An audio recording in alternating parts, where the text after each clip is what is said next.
British universities are facing a multi-million-pound legal action from students who are demanding a refund. Well, in case you can't remember, the pandemic meant that many universities closed their facilities and classes were just moved online. So, you've got to say, a real reduced service to students. But most of those students, of course, as is the way, still had to pay the full tuition fees. Well, let's find out a little bit more. Joining us now in the studio is the former Central St Martin's student, Tia O'Donnell, and also solicitor for the student group Claim, Ryan Dunleavy. Good morning to both of you.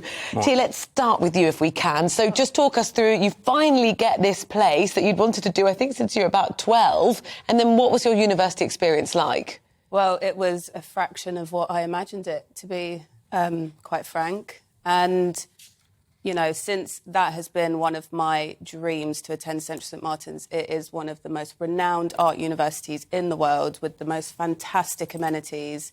And for my experience to just turn into a bedroom, you know, producer was quite heartbreaking and depressing. I mean, it's interesting because, I mean, for some students it will have worked better than others, depending on what their subject was, and perhaps a more academic subject would have worked slightly better than this. But when it comes to art and painting and ceramics and all that sort of thing, I mean, you can't physically get on with it, can you? It's a very practical, hands-on degree, and I was specifically studying sculpture. And, you know, how am I going to be able to do that without all of the ceramic workshops and the metal workshops? I don't have access to that from my bedroom. You made a very visual protest at your graduation. For anyone who isn't familiar with your story, just tell us what happened. For my graduation, I decided to wear a banner that said, I want a refund. And I think I spoke up for a lot of students who feel like they weren't heard.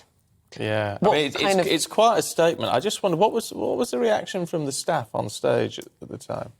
I think they slowly realised what was happening and sort of stopped applauding. But everyone else, you know, the students and people in the audience, they were really clapping and taking photos and overwhelmed.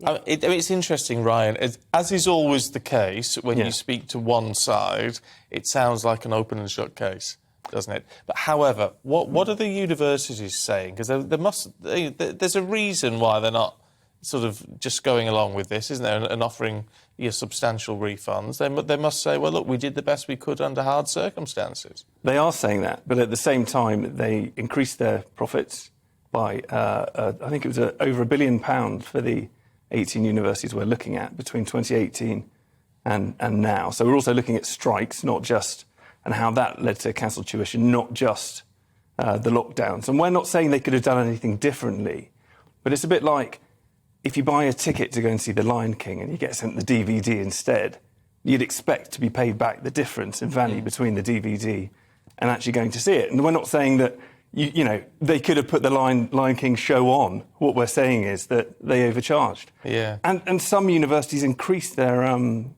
tuition income by 48% for King's College, 41% for UCL, which is our lead play. Was that increase just because they didn't have the same expenditure in terms of the buildings they were using? And they increased their student numbers. So if you think about it, well, we don't know fully, but they did increase their student numbers across the board pretty much. So if you're not constrained by the size of a lecture theatre, you can take on more students and give them a lesser service, but charge them the same. And the students are consumers, so they deserve to, you know, have a refund like anybody else. We're not saying that they need a full refund, but they need to get back the difference between the value of the course and what they paid for. The knock-on impact of those increased numbers has actually caused problems in some cities now with just literally not having enough student accommodation to look after all of them who have gone back in person.